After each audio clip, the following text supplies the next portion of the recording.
and you strengthen America's economy.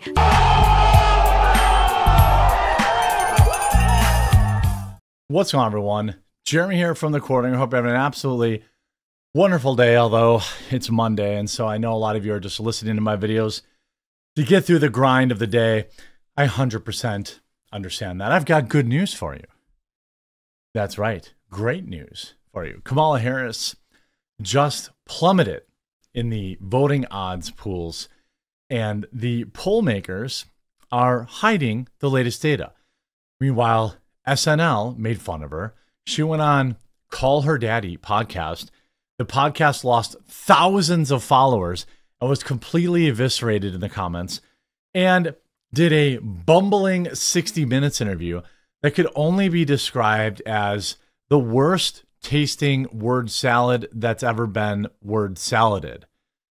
I guess I don't know. When I think about word salad, I don't think about the flavor of it, but nonetheless, that's that. So, of course, NBC chose not to show Elon Musk at the Cowboys-Steelers game. We've got people like Antonio Brown getting involved, getting people get out to vote. The momentum is all with Trump right now, but 31 days or 30 days, whatever it is an incredible amount of time. Let's start with some of the funny. Saturday Night Live kicked off their second show of this season with a hilarious spoof of this week's vice presidential debate. We saw Bowen Yang's take on the role of an awkward J.D. Vance, while Jim Gaffigan made a return as goofy Tim Walz. The skit mocked how reverential the pair was during their Tuesday night's debate, while also poking fun at some of the rules imposed by debate moderators who insisted there be no fact-checking but did it anyway. At one point, Walz and Vance were pictured gazing into each other's eyes on the debate stage, as the skit mocked how the pair found, quote, common ground in the two. By the way, there's absolutely nothing wrong with that, right?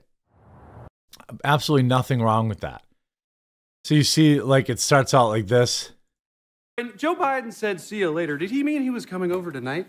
No, he went back to the White House. Oh, looks like it's just Mamala and Pooh Bear.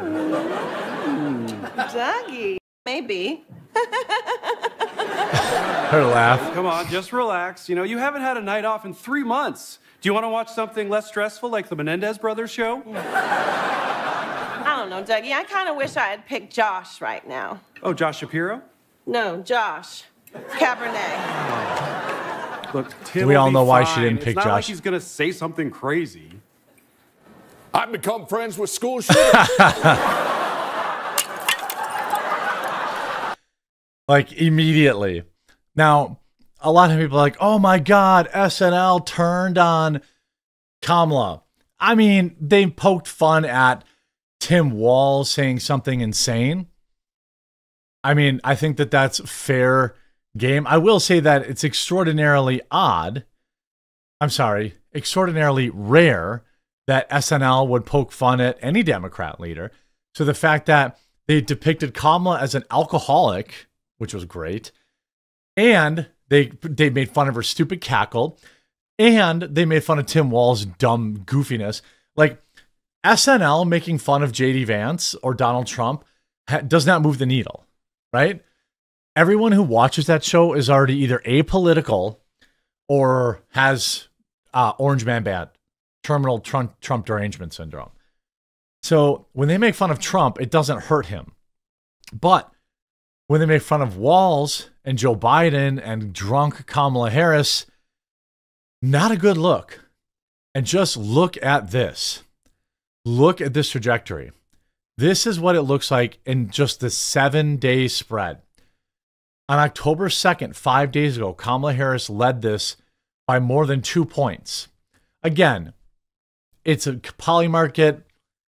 It's only to be used to understand the velocity, you know, maybe what's kind of going on versus like any real election.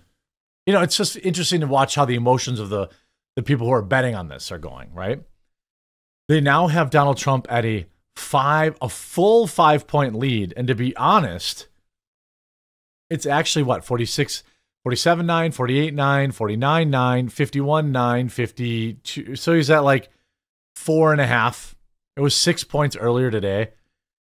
You know Kamala is not pumped to see this.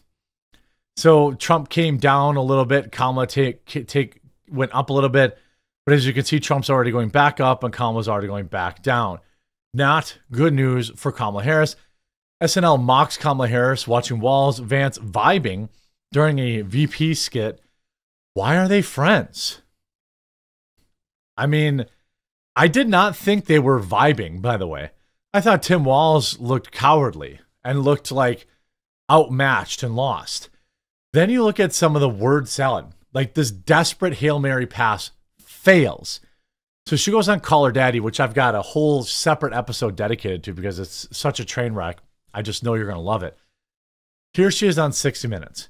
Kamala, in a pathetic attempt to not piss off her pro-Hamas base, refuses to answer if Benjamin Netanyahu is an ally.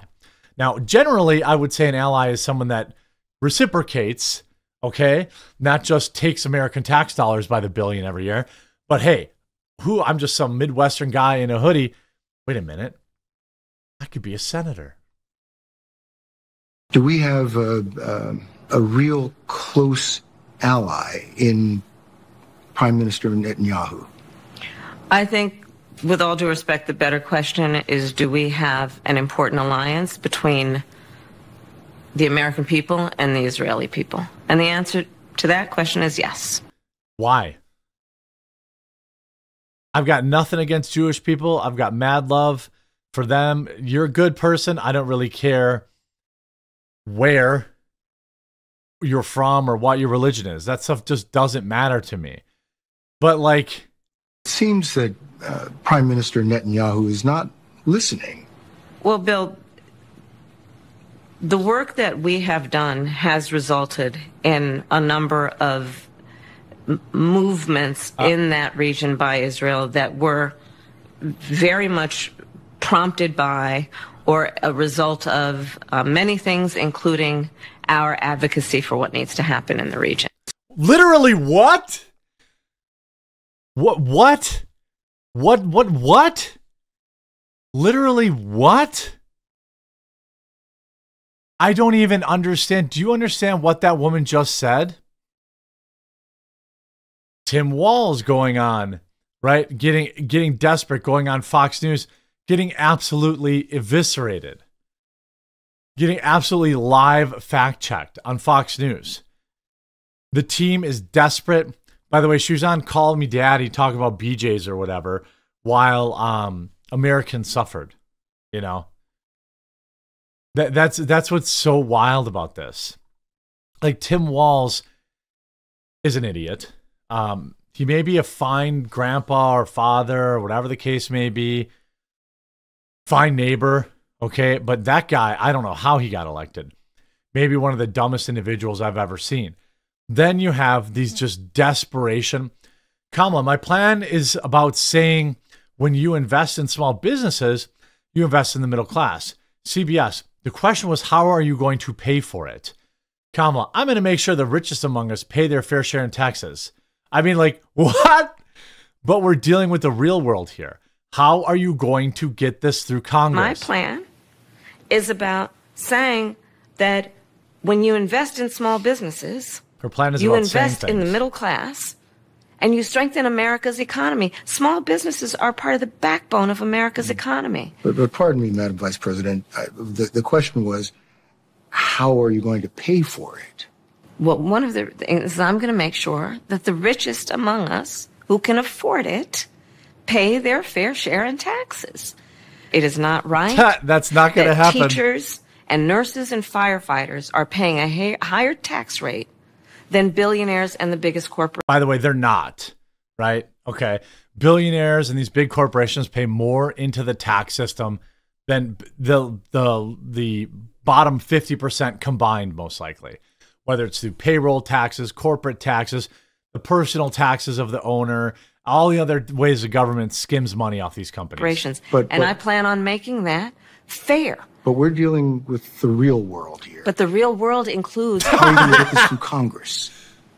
You know, when we talk quietly with a lot of folks in Congress, they know exactly what I'm talking about. She's like, literally, he's like, are you going to blow your way through this? Like, literally nothing. What do you mean? How are you going to do that? What the hell is an opportunity economy? Nobody knows what that is. CBS, disaster. SNL making fun of her. The betting markets flying around, pointing out that people are losing rapid faith in Kamala Harris. Saturday Night Live making fun of her. I mean, the list goes on and on and on. Kamala Harris and Tim Walz will be featured on 60 Minutes. Here's what we know for the interview. I mean, every time Kamala Harris talks, her polling numbers go down. Harris weighs more breaks with Biden as he keeps injecting himself into the campaign. You mean the sitting president? You mean the sitting president? Train wreck performance on 60 Minutes. Train wreck when Saturday Night Live turns on you, right? Tacitly pointing out that you didn't take Josh Shapiro because he's Jewish, and everyone knows it. Kamala Harris reassures world that she's still confident in Joe Biden's mental ability to serve as president despite recent gaffes. Well, because if she admitted that she didn't, right? If she admitted that she wasn't, then people would ask her why she's not running the country. This is a woman that can't even talk off script for more than 10 seconds. This is what happened when her teleprompter briefly went out at a rally in Michigan. And did y'all see Magic Johnson? Did y'all see? Remember his number? 32. Today we got 32 days until the election. Imagine being excited for this woman. Oh, teleprompters went down. You could tell. Oh no. So 32 days. Yep, 32. 32 days. Yep, keep saying Okay, 32. We got some business to do. We got some business to do. I like how she's using her black scent when she's in Michigan. 32 days. And we know we will do it. Uh-huh.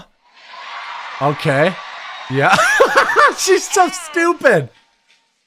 And okay. This is going to be a very tight race until the very end. Yeah, okay. This is going to be a very tight race until the very end. We are the underdog, and we know we No, have you're some not. hard work ahead. But here's the thing about us. We like hard work. Here's the thing. We like hard work, y'all. I don't know what to say unless someone else tells me what to say, but vote for me, y'all. By the way, did you see that if you live in by the way, Elon Musk is giving away millions of dollars, allegedly what appears to be $47 million. I'm going to put the link in the description below. All you have to do is sign this petition. Okay, read it before you sign it. All right. You get, and then when it says, did someone refer you, put thequartering@gmail.com. Okay. That will put some money into our hurricane relief funds here. Then go out and get people in swing states to sign this. And you get $47 for every single person you sign up. So if you live in Pennsylvania, Georgia, Nevada, Arizona, Michigan, Wisconsin, or North Carolina, or know anybody there, sign the petition, put thequartering@gmail.com in there. Then you tell all of your friends and family to sign up and you get paid. That's what was happening while Kamala Harris was having a meltdown when her teleprompter went out. Absolutely love to see it. Hope you enjoyed this video. If you did, make sure you leave a like on it. If you haven't yet, please do subscribe or follow down below. We'll talk to you again real soon.